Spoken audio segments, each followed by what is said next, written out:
I'm 93 years old. I'm not saying that for sympathy, and I'm not saying it for applause. I'm saying it because when you live this long, you start to notice patterns that younger people can't see yet. Time does something strange as you age. It stops feeling theoretical. It becomes physical. You feel it in your joints, in the silence of empty rooms, in the names of people you no longer call because they are no longer here, and when you've buried enough friends, enough dreams, and enough old versions of yourself, you begin to understand something very simple and very uncomfortable. Most people don't regret what they did. They regret what they postponed. If I could go back and sit across from my younger self, I wouldn't lecture him about success. I wouldn't talk about money. I wouldn't talk about status. I would lean forward and say, stop waiting, because waiting is the most expensive habit I ever had. I waited to travel. I waited to rest. I waited to forgive. I waited to say things that needed to be said. I assumed I had more time than I did. That was my first mistake. The first lesson I learned too late is that time is not something you manage. It is something you spend, and you are spending it whether you are paying attention or not. When I was in my 40s, I told myself I would slow down in my 50s. In my 50s, I said I would enjoy life in my 60s. In my 60s, I said I would finally rest in my 70s. Do you see the pattern? There was always a later, but later quietly turns into never. The people who live well into their 90s are not the people who perfectly planned their future. They are the people who respected the present. If you want to age well, stop living like you have a rehearsal life waiting somewhere else. The second lesson I learned too late is that approval is a trap. I wasted years adjusting myself to be more acceptable, more impressive, more admired. I cared about what people thought of my house, my car, my career, my opinions. But here is the quiet truth. The people I tried to impress were too busy worrying about themselves to think about me, and the people who truly loved me never required a performance in the first place. If you want mental strength in later life, you must stop performing for invisible judges. Aging well requires authenticity more than admiration. When you reach my age, you realize peace feels better than applause. The third lesson is about relationships. I believed for too long that I could repair them later. I thought there would always be time to call back, to apologize, to reconnect. I was wrong. Some doors close gently, others close permanently. The older I got, the more I understood that relationships are not background decorations in your life. They are the architecture. They determine whether you age in warmth or in loneliness. If you are holding on to pride instead of making a phone call, you are choosing ego over connection, and ego does not visit you in hospital rooms. Love does. The fourth lesson I learned too late is that your body remembers every decision you make. Now, I am not a doctor, and this is not medical advice, but I can tell you from experience that neglect accumulates, skipped sleep accumulates, chronic stress accumulates, ignored warning signs accumulate.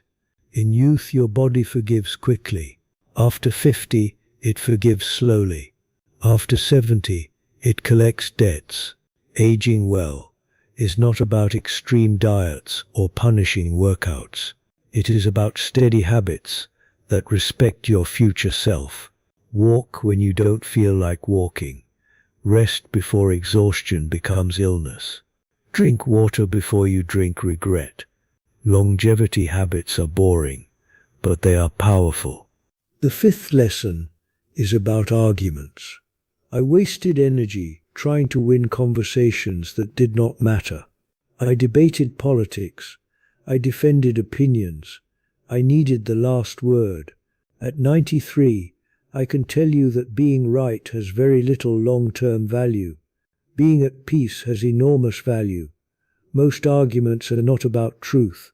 They are about ego, and ego is heavy to carry into old age. If you want to strengthen your mind, practice walking away. Practice silence. Practice saying, maybe you're right, even when you disagree. Mental strength is not loud. It is stable. The sixth lesson is about possessions. I once believed more meant better. Bigger house, nicer car, more impressive achievements. Now I live in a smaller space than I ever imagined, and I am lighter for it. When you die, your things do not go with you.